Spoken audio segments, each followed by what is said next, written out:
"Sir, you look hungry. Here's my last sandwich." The words hung in the air of Rosie's diner like morning steam from a coffee cup, soft and unexpected. Outside, Chicago's November wind rattled the windows of the small restaurant on West Madison Street, while inside, the fluorescent lights hummed their familiar tune over cracked vinyl booths and a checkerboard floor that had seen better decades.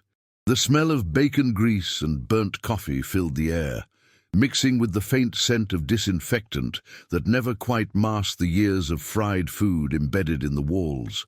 Marcus Chen sat hunched over the corner booth, his expensive wool coat draped carefully to hide the Armani label, his usually perfect hair slightly disheveled from the wind.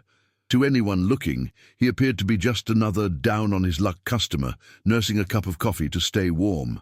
The truth was far more complex. As CEO of Chen Holdings, the real estate empire that owned half of downtown Chicago, including this very building, Marcus had spent the last 3 months conducting what his board called field research and what he privately thought of as his search for something real. Sarah Martinez had been working the night shift at Rosie's for 2 years, ever since her husband Miguel passed away, leaving her to raise 8-year-old Sophia alone. Her uniform was pressed despite being second-hand, her smile genuine despite the exhaustion that lived permanently behind her dark eyes. She moved between tables with the practiced grace of someone who knew that every tip meant the difference between Sophia having new school supplies or making do with what they had. The diner held only 4 other customers this late Tuesday evening. An elderly man reading yesterday's newspaper, 2 truckers sharing stories over pie, and a young couple whispering over shared fries. Sarah had noticed the man in the corner booth immediately, not because he looked different, but because of how he held himself.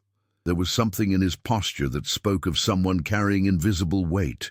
"Sir, you look hungry," Sarah said again, this time sliding into the booth across from him without invitation.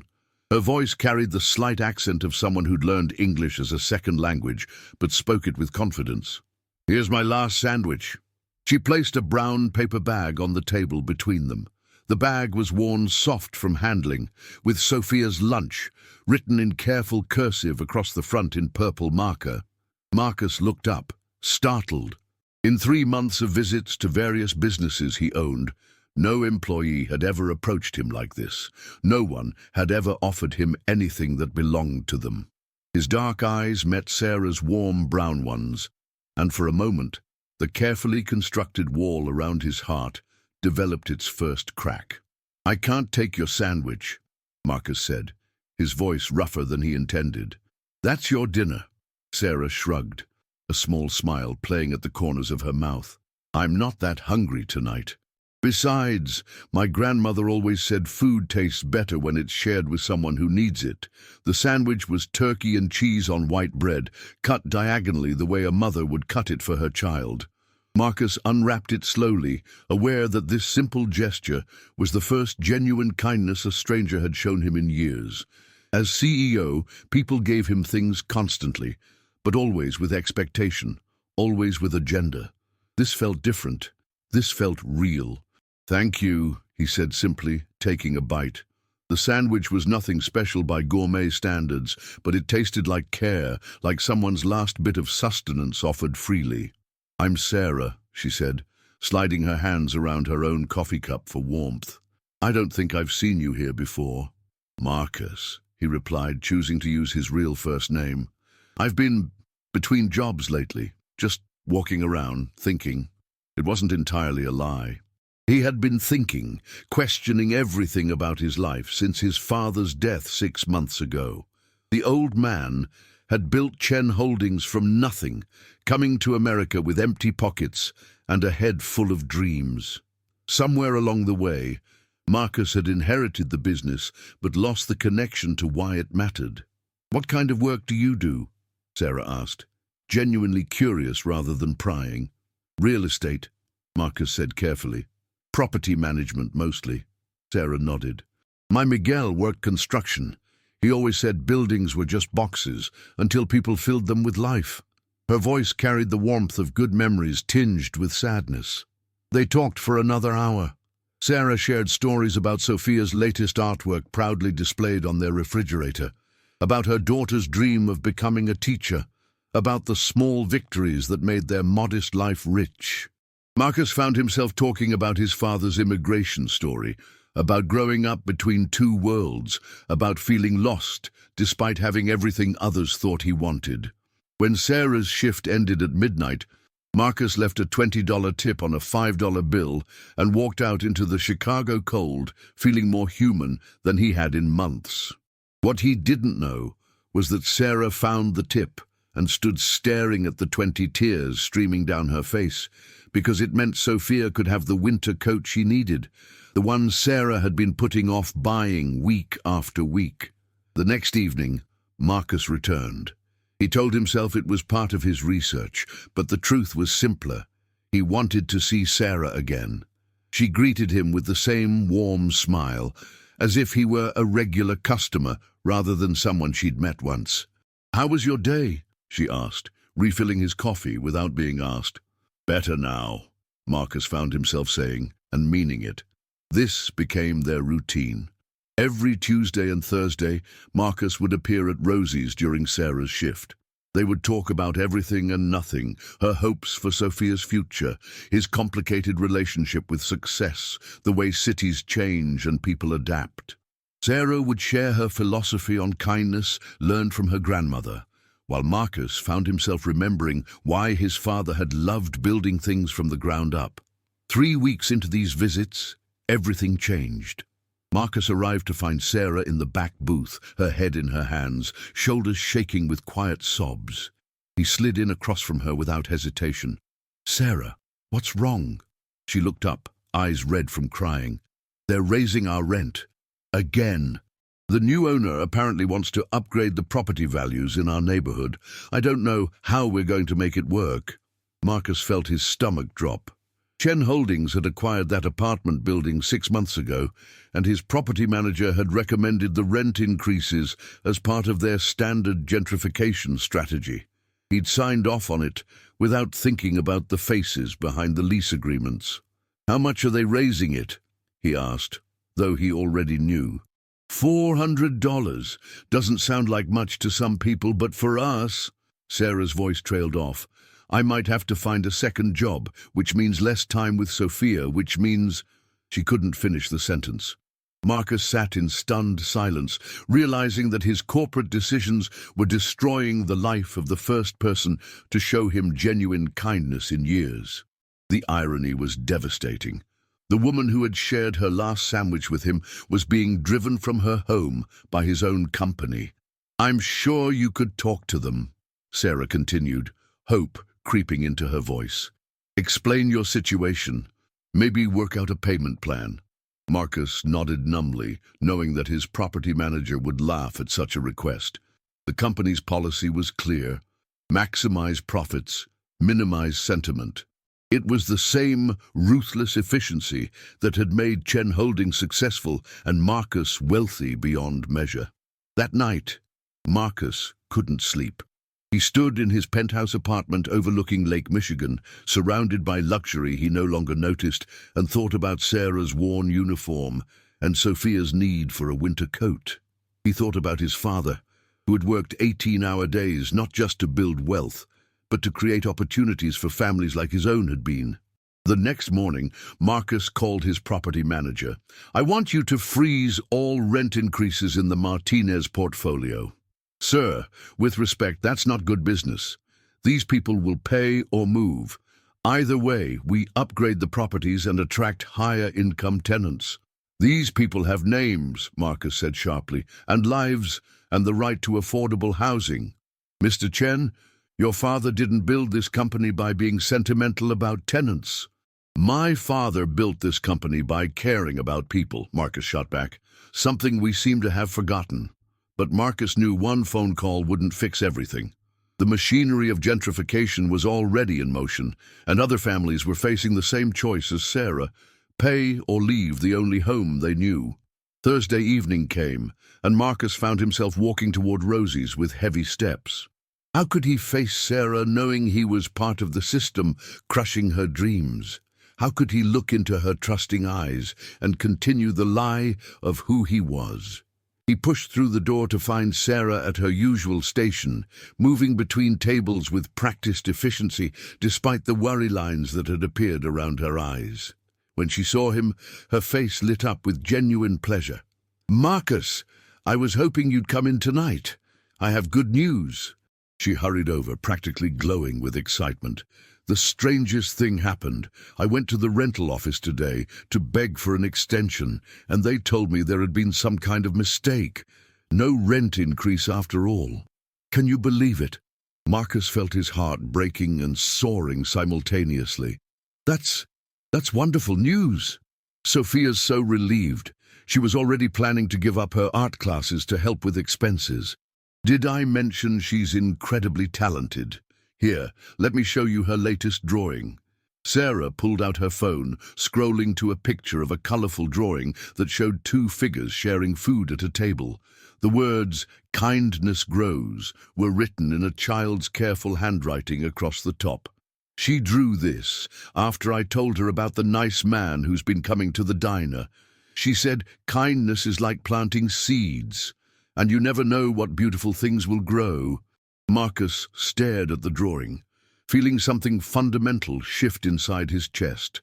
This 8-year-old girl had captured in crayon what he'd forgotten in his climb to the top, that wealth meant nothing if it wasn't used to help others flourish. "Your daughter is very wise," he managed to say. "She wants to meet you sometime," Sarah said. "I've told her so much about our conversations. She thinks you sound like someone who understands what really matters." The words hit Marcus like a physical blow. Here was this woman, struggling to make ends meet, whose daughter was wise enough to recognize something authentic in a man living a lie. The weight of his deception became unbearable. Over the following weeks, Marcus found himself caught between two worlds. During the day, he ran board meetings and made decisions affecting thousands of properties and hundreds of thousands of tenants. At night, he sat in Rosie's, listening to Sarah worry about Sophia's school project supplies and celebrating the small victories that made their modest life rich. He began making changes at Chen Holdings, quietly at first. Rent freezes in low-income buildings, funding for community centers, investment in neighborhood improvement projects that helped residents rather than displacing them. His board grumbled about reduced profit margins, but Marcus was rediscovering his father's original vision. One evening, Sarah surprised him with news that would change everything. "I've been thinking about what you said about finding purpose in work," she began. "So I applied for a community college program, early childhood education. I want to become a teacher like Sophia dreams of being." Marcus felt pride swell in his chest. "Sarah, that's incredible. You'll be amazing." "There's just one small problem," she continued, her smile faltering slightly. "The program requires an interview, and I don't have anything professional to wear. I know it sounds silly, but first impressions matter, and I want them to see that I'm serious about this." "That doesn't sound silly at all," Marcus said gently. "When is your interview?" "Next Friday afternoon. I've been saving up, but between rent and Sophia's school expenses..." She shrugged, the gesture hiding disappointment. Marcus excused himself to the restroom, pulling out his phone with shaking hands. Within minutes, he'd arranged for a shopping trip that would give Sarah everything she needed, charged to his personal account and delivered anonymously to her apartment. The note would simply say, "From someone who believes in your dreams." But as he returned to the table, Marcus realized that his anonymous kindness, while well-intentioned, was just another form of the distance he'd been trying to bridge. Sarah deserved honesty, not charity from the shadows. Friday afternoon arrived, and Marcus found himself driving to the community college where Sarah's interview was taking place. He told himself he just wanted to see how it went, but the truth was more complicated. He was beginning to understand that caring about someone meant being brave enough to be vulnerable with them. He spotted Sarah outside the education building, wearing a professional blazer that fit perfectly and carrying herself with new confidence. She looked beautiful and capable and ready to take on the world. Marcus felt his heart swell with pride and something deeper, love. The interview lasted an hour. When Sarah emerged, her face was radiant. "I think it went well," she called out, spotting Marcus near the parking area. "What are you doing here?" "I wanted to see how it went," he said honestly. "I believe in you, Sarah. I wanted you to know that." She walked over, studying his face with new intensity. "There's something different about you lately, something I can't quite put my finger on." Marcus felt the moment stretching between them, loaded with possibility and danger. "Sarah, there's something I need to tell you about myself, something important." Before he could continue, his phone rang. The caller ID showed his assistant's number, and from her expression it was urgent. "Mr. Chen, we have a situation. There's been a leak to the Tribune about your anonymous visits to various properties. A reporter is asking questions about your poverty tourism project." Sarah had heard enough to understand. She stepped back, her face cycling through confusion, recognition, and finally, devastating comprehension. "Mr. Chen," she repeated slowly, "as in Chen Holdings, as in the company that owns half of downtown Chicago." Marcus closed his phone, his hands trembling. "Sarah, I can explain." "You own Rosie's," she said, her voice barely above a whisper. "You own my apartment building. You own the places where I work and live and raise my daughter." "Yes," he said simply, because denying it would only make things worse. Sarah's hand flew to her mouth. "The rent freeze, the anonymous gifts. Oh God, Marcus, what have you done?" "I fell in love with you," he said desperately. "I started this as research, but it became real. You became real. What we have is real. What we have is based on a lie." Sarah shot back, tears streaming down her face. "I shared my last sandwich with you. I worried about you being hungry while you owned buildings worth millions. I trusted you with my dreams while you were playing some kind of social experiment." "It wasn't an experiment, not after that first night." "Sarah, please, let me explain." But Sarah was already walking away, her professional blazer a stark reminder of the dreams she'd been brave enough to pursue and the trust she'd been foolish enough to give. "Don't come to the diner anymore," she called back without turning around. "Don't come to my neighborhood. Don't insert yourself into my life like I'm some charity project you can fix." Marcus stood in the parking lot watching the woman he loved disappear, understanding for the first time that having everything meant nothing if you'd lost your integrity along the way. The next few weeks were the longest of Marcus's life. He threw himself into work, implementing sweeping changes at Chen Holdings that transformed the company's approach to community development. He established scholarship funds, affordable housing initiatives, and small business grants. The board threatened to revolt, but Marcus held firm. This was what his father would have wanted, but none of it filled the Sarah-shaped hole in his chest. He drove by Rosie's several times, always slowing down, always hoping to catch a glimpse of her through the windows. He never stopped. He'd promised to respect her boundaries, and keeping that promise was the only way he could show her that his feelings had been real. 3 weeks after their confrontation, Marcus's assistant brought him a newspaper clipping that stopped his heart. "Local waitress accepted into early childhood education program," the headline read. Below was Sarah's photo, her smile radiant despite everything that had happened. The article mentioned her part-time work at Rosie's, her 8-year-old daughter's artistic talents, and her dream of becoming a teacher. Marcus stared at the photo for a long time, memorizing the happiness in Sarah's eyes. She was going to achieve her dreams with or without him, and that knowledge filled him with pride even as it broke his heart. That evening, he made a decision that would change everything. Marcus walked into Rosie's at exactly 11 p.m., when the dinner rush had ended, but Sarah's shift wasn't over. She looked up from wiping tables, her face cycling through surprise, anger, and something that might have been relief. "I asked you not to come here," she said quietly. I know, and after tonight I won't. But I needed to say something, and I needed to say it here, where it all began. Sarah set down her cleaning rag, her expression guarded. The other customers, sensing drama, began to pay attention despite themselves. Marcus pulled a folded piece of paper from his pocket. This is my resignation letter from Chen Holdings.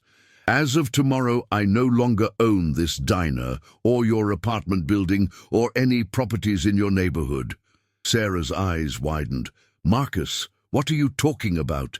I'm transferring ownership of those properties to a community trust. The residents will have input on any changes, and any profits will go back into neighborhood improvement. It's what my father would have done if he'd been thinking clearly instead of just building an empire. You can't just give away millions of dollars, Sarah whispered. I'm not giving them away. I'm investing them in something that matters. In communities, in families, in people like you who deserve a chance to build their dreams without fear of being priced out by people like me. Marcus stepped closer, his voice growing stronger. I lied to you about who I was, and that was wrong, but I never lied about how I felt. You taught me that kindness isn't something you display when it's convenient. It's something you live, every day, even when it costs you something. The diner had grown completely quiet. Even the cook had emerged from the kitchen to listen. I don't expect you to forgive me, Marcus continued. I don't expect you to trust me again. But I needed you to know that meeting you changed me. Your daughter's drawing about kindness growing was right. Your kindness grew something in me that had been dead for years. Sarah was crying now, not the angry tears of their confrontation, but something deeper and more complicated. Why, she asked, why would you give up everything? Because everything I had was empty without someone to share it with. Because your last sandwich taught me more about wealth than 30 years of profit margins. Because I'd rather be the kind of man who deserves your respect than the kind who can buy anything except what really matters. Marcus reached into his other pocket and pulled out a small, wrapped package. This is for Sophia. It's a set of professional art supplies. I wanted her to know that her dream of teaching is beautiful and that someone believes in both of your futures. He placed the package on the nearest table and turned to leave, but Sarah's voice stopped him. Marcus, wait! He turned back to find her standing inches away, her dark eyes searching his face. That first night, when I gave you my sandwich, why did you accept it? Marcus thought carefully before answering. Because it was the first real thing anyone had offered me in years. Because you saw someone who looked hungry and decided to do something about it, even though it cost you. Because in that moment, you reminded me that people are supposed to take care of each other. Sarah nodded slowly. And now? What do you want now? I want to earn your trust back, Marcus said simply, however long it takes. I want to be worthy of the kindness you showed a stranger. I want to be the kind of man who shares his last sandwich instead of hoarding it. And what about your company, your wealth, your entire life? Marcus smiled, and for the first time in weeks, it reached his eyes. I'm keeping enough to live comfortably but simply. The rest goes to making sure that other families don't have to choose between rent and winter coats, between dreams and survival. As for my life, I'm hoping to build a new one based on what really matters. Sarah was quiet for a long moment, aware that the entire diner was holding its breath. I got accepted into the education program, she finally said. I know. I saw the article. I'm proud of you. Sophia wants to meet you. She's been asking about the kind man from the diner who understands what really matters. Marcus felt hope flutter in his chest like a trapped bird finding an open window. I'd be honored to meet her, if you think it's appropriate. Come for dinner Sunday night, Sarah said suddenly. 6 o'clock. Our apartment 3B. Bring an appetite because Sophia's been practicing her cooking skills. The diner erupted in spontaneous applause, led by the elderly man with yesterday's newspaper. Marcus felt tears he hadn't shed since his father's funeral rolling down his cheeks. Sarah, are you sure? She stepped closer, reaching up to wipe a tear from his face. "You said kindness grows. Maybe it's time we see what ours has grown into." 1 year later, Marcus stood in the kitchen of a modest two-bedroom apartment, helping Sophia with her homework, while Sarah graded papers from her student teaching position. The walls were covered with Sophia's artwork, including the original "Kindness Grows" drawing now framed beside their dinner table. Chen Community Trust had become a model for responsible development, providing affordable housing while supporting local businesses and schools. Marcus worked as its director, earning a salary he considered fair rather than the fortune he'd once commanded. Some nights he missed the luxury, but most nights he was too busy helping Sophia with science projects or listening to Sarah practice her lesson plans to remember what he'd given up. "Papa Marcus," Sophia called from the living room, using the name she'd given him months ago. "Can you help me with my math?" "Coming, sweetheart," Marcus called back, still amazed that this was his life now. Sarah appeared in the doorway, smiling at the scene. "Remember when you used to eat dinner alone in restaurants that cost more than our monthly rent?" "Vaguely," Marcus said, pulling her close. "I remember being hungry all the time back then, even when I was full. And now?" Marcus looked around their small apartment, filled with laughter and crayon drawings, and the smell of tomorrow's lunch being packed with love. "Now I know what it feels like to be truly fed." That evening, as they sat around their small dining table, sharing leftovers and stories about their day, Marcus thought about how profoundly one moment of kindness had changed everything. Sarah's last sandwich had been more than food. It had been an invitation to remember his humanity. In return, he'd learned to share not just his wealth, but his heart. Sometimes a simple gesture of kindness can rewrite an entire life. Sarah Martinez didn't have much to offer beyond her last sandwich, but that was exactly what Marcus Chen needed to find what his world of wealth had never given him: the richness of genuine human connection. Their story reminds us that true prosperity isn't measured in bank accounts, but in the lives we touch and the love we share. If this story moved your heart, if it reminded you that the most valuable things in life can't be bought, please like, share, and subscribe to Soul-Stirring Stories. Here we tell stories that warm the heart, restore faith in humanity, and remind us what really matters. Until next time, keep being kind and keep believing that one moment of compassion can change everything.